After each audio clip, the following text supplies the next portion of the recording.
You honor me to lead your people on the battlefield. If Sumer is to fail, I would prefer it happens by my hand. It appears Inanna taught you some of our tricks, but she still has much to learn and hold all the defensive cards. Well, Inanna taught us how to heal the troops. We're back with a part 2 of the Bronze Age journey. Now here, we will just start right off with the next battles, where Inanna is finally happy and she says, you honor me to lead your people on the battlefield. If Sumer is to fail, I would prefer it happens by my hand. So now she's basically against her own previous brothers, and she will be helping us. You see, we get 5 pieces of school for completing this, and also the expansion. So let's do the battle and move on with the story of the world map. Now, what we want to do again, we will stack people up here and here and here. So let's go, and you will see that on this age Inanna is highly useful because she will heal your troops. They will last longer, and with Harold's rock throwing, it becomes kinda decent and more easy to complete. So we will have more infantry survive longer, and we'll have less problems on the battlefield now. You see how many infantry survived? We just shoot up on the archers, we heal what's left there, and just the battle takes like 30 seconds to do, that's it. Congratulations, first battle done. Next battle is going to be also kinda easy. We're gonna fight some more troops, just they're more scattered across the battlefield, so we might just use the same setup we usually use when we stack them up, because even for Inanna, what we want to get all our troops in one place so we can heal the most of them, and also we want to hit the most of the enemies with boulders, rocks, whatever Harold is throwing at them. I don't really know, but yeah. There we go, one falls, and you see how much damage it does and how many infantry survive. So yeah, Inanna is nice to have here early game. Very good addition. You will not use her late game, like never, unless you have a quest saying that you have to use her for some battles, but at this part of the game she's absolutely amazing. Do the next battle. Here basically all the same, nothing really important, really serious, again a lot of scattered enemies.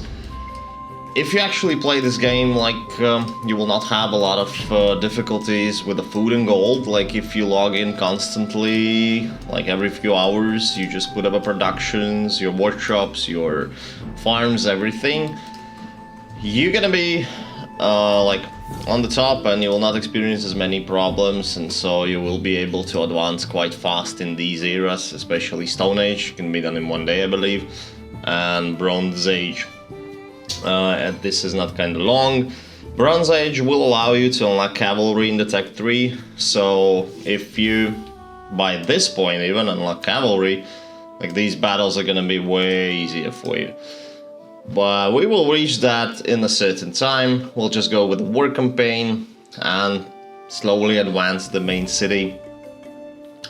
The battle is won again with the same style, the same mechanic we used in the previous battle. Moving on to the next lands. Let's press acquire. And so she's warning us now that we're approaching the areas of the Sumerian forces, and their commander Gilgamesh will be against us there. So yeah, a few more minutes and we're on the next battle. We have discovered new lands, so we can continue here with the next battles ahead. We'll start with this one and walk it through. Still, we have no cavalry yet. We're just fighting as we are, so that's why Inanna comes in handy. at these occasions. So there we have it, ready to go. Now, always try to heal as much as troops you can and throw the rocks to the place where the most of the enemy troops are. So one more thing about diamonds. You can of course buy them, but if you're free to play, you can get like from 10 to 50 per day, and not every day, but they accumulate, and so slow by slow you will accumulate some. I highly do not suggest you spending them for negotiations, healing troops. I would only suggest you to buy yourself at least one luxury farm, because it will make your life a lot easier when you need to make some certain quests later down the road.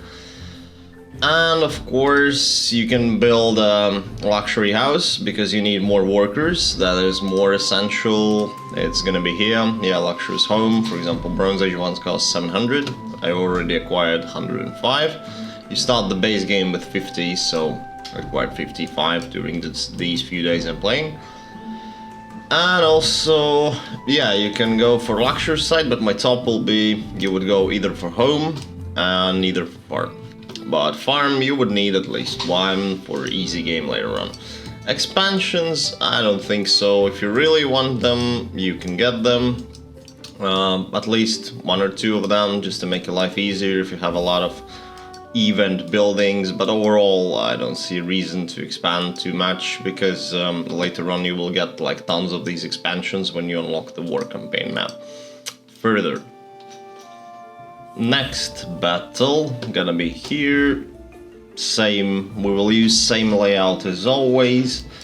We'll stack up our troops in one place, and basically that's it towards this battle. Just enjoy the view. We will be healing our infantry and throwing rocks again. Later on you will unlock many more commanders. They will be different, each one will be kinda unique for the time you get him. There will be top ones in the end, there will be like bad ones so you're not gonna use anymore, like, or something like that. And there also will be tons of mercenary commanders, like literally tons of them, which you will be able to use in every battle if you want to. But mercenary commanders, they go away after you use them in the battle, so they will disappear. The last battle of Fangtooth Crags is going to happen here, just all the same way. We just go and stack up the troops. So if you unlock the cavalry, you will not need to do basically all this stacking up if you don't want to. But I still suggest doing that, and I would not suggest using cavalry in these battles because they will just die quickly from infantry, and you will need, I will show you later, the very proper placing to use them to your benefit, because what you want them to do is you want them to ride off to the back line of your enemy and destroy its archers. But if on the back line, like, they always attack line 2, and if on the line 2 there are infantry units, then they will attack them, which will not be so efficient if you would place them properly so they would go for exactly archers. Now we completed this, acquired a new region. Congratulations to us, and Inanna says, as expected, our new archers turned the tide of the battle. Gilgamesh is a defensive genius and we must prepare to overcome his mighty army. Well, let's scout the new lands then. Here, I'm gonna show you the tech tree. I reached some certain levels and now I'm unlocking towards opening the cavalry, because it will help me a lot in the battles. As you see, I'm on the road there. Next tech will be cavalry, so I can have my horsemen. But to do upgrades now and to upgrade anything, I need a workshop, which will produce me alabaster idols. Now, this is essential to build it, so I'm crafting it now, and I will produce 10 of those for each 10 minutes at the first start of the Stone Age. Now the first meeting with Gilgamesh. The game will tell you that you need cavalry here to win these battles, and maybe you want to upgrade and build your new barracks, but I would not do it, I would just go for fighting here. So now let's go into the battle, because these battles are still easy and you can still win them with just spearmen and your archers. Now at this part of the game you have walls, but these walls are unbreakable, you will be able to demolish them later on in the game. So here what we want to do is we want to stack up our troops behind the wall. It will make them a little bit of discomfort of reaching forward because they're not really smart and they will just run towards the wall. But it will help us win the battle because most of the troops will be protected and we will only use and heal the most wounded ones. So there we go, throwing rocks and slowly finishing off the infantry, and you see how many of my infantry survives. But of course some of them will be stuck behind the wall, but the rest at least is going out and fighting. So now we just need to finish off the archers, which is not so hard. So there we have it, that's an almost a win here, and congratulations, battles won. Now here a small interference with the Leonardo da Vinci has come up upon us. He will say us that hello, and I will present you the world wonders. Some of them will boost military, some of them will give you goods, some of them will just help you produce more goods at the same time. And I have fully breakdown on the wonders on my channel, you can watch that if you're interested. But for now, the inventor will ask us to craft our first orb so we can try to get our first wonder. Now this is start of the game, so you'll definitely get your first wonder. And the first wonder is the same for everybody. So basically you will see that now we will craft it from the 200 gears. Now the way that the wonder system works is that you collect gears from encounters and everything, and you need those gears so you can craft orbs. Now you acquire gears also from customizations, but we don't have those kind of customizations at the moment in the Bronze Age, but we will have them later. So now what you want to do, if you go to the World Wonders, you can craft, as you see, 200 gears, 1 orb. I highly suggest inventing by 10, but it's a start of the game. We need our first wonder, so let's use the invent 1 option. You will see a beautiful animation, and we will get our first rare blueprint of Stonehenge, which is very essential, very helpful. I use it even in the end game because it helps you boost your gold production. Secondly, it's a statue wonder, because it synergizes with all the military wonders you have, and also it gives you RP points per day, which is essential when you start the game especially. So you will need RPs to upgrade your wonders, to do basically everything. Now in the overview tab you can see colored ones are unlocked, gray ones are not unlocked. So if you go into the active tab, you can put up your wonder whenever you like on the slot in the city. You can change the slot and the wonder will change its position. Now we set up the active as Stonehenge, and you see now in the info tab that it has 10% boost to your gold production, and it will give you 1 RP per day.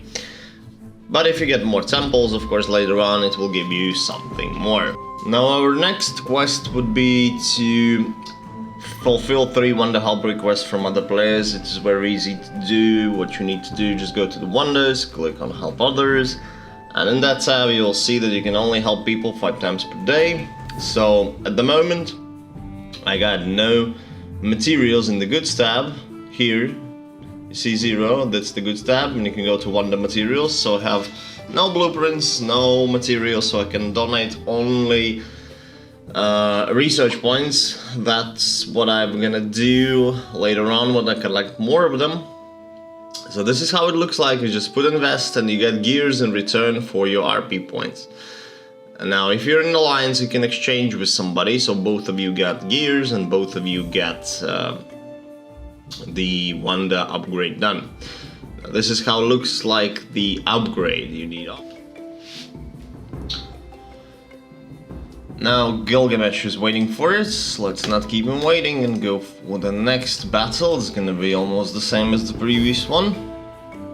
We're gonna have the wall and the rock in the middle and our troops, and we still don't have cavalry. So what we want to do is we want to stack up our troops again here. So basically we don't want them to be in the open because they would, many of them would die fast, and then we will have a hard time winning this. But if you do it somehow like this, then your troops will stack up in this corridor, and more likely these will also run there. Let's check it out how it goes. Okay, some of them are smart and they will just go round, but still it's easy to heal here, and we're gonna shoot the rocks over there, so just to help the boys. And there you have it. This is how we protect us until we can move on forward on the archers. As you see, my infantry is now running towards the archers to wipe them off. So this is how you can win without the cavalry. Cavalry is good, but at this point you can still win even without it. So it's pretty much okay if you did not unlock it, just like me. Just sometimes, like in this battle, we're gonna lose some archers that just keep dying and dying and dying. And victory, we won. Yeah, we lost a lot of troops, but Bronze Age, you restore them very fast. Off to the next battle. We're gonna be fighting Gilgamesh here. And this one is even easier. I don't know why he puts archers in the front lines. This is ridiculous. No one does that. But here we can't hide our troops, so what we want to do is we want to put them like this. So we'll stack them up on this corridor, so they would just go forward and stack up in one corridor as we always do. Because we don't want them scattered. If they're scattered, you see all the battle will go now here, and now we can easily heal them and easily throw rocks. But if they're scattered, it will be very difficult to do, and most of the time you're just gonna lose them too fast, and they will not be so efficient. And by the way, we can lose them even now, but yeah, we're on it somehow. They're fighting through. Now this doesn't look good, but okay. So now these walls will probably be the thing why these archers should fail. I'm not sure, but it should be this way. Because of the wall, some of them are not shooting, you know. And so we won. Yes, we lost a little bit too much of troops, but we won. One more battle with the Gilgamesh here on this Howling Dunes, and we will go for unlocking more lands now. So we just need this expansion out of the winning. And so what we're gonna do here, as usual, we see we have 6 infantry and 4 here. So this one is going to be really tough, because there are a lot of troops and I don't have as much of them. So what we want to do is we want to put our troops here in the corner and stack them up as much as possible. And now we have these guys running around here. So not the best outcome, but just throw rocks and hopefully my infantry will grind through them.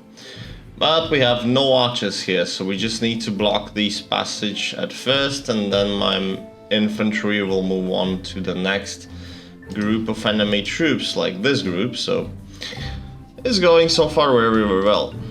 At first it looks like 10 on 4, but now it's okay. It's going slowly. And as you see, you can use the environment all the time in this game just to win your battles. Okay, some guys walk through on the archers, but most of the time just use the environment to the best possible benefit for you. This will be very helpful. Now, it appears Inanna taught you some of our tricks, but she still has much to learn and hold all the defensive cards. While Inanna taught us how to heal the troops on the battlefield.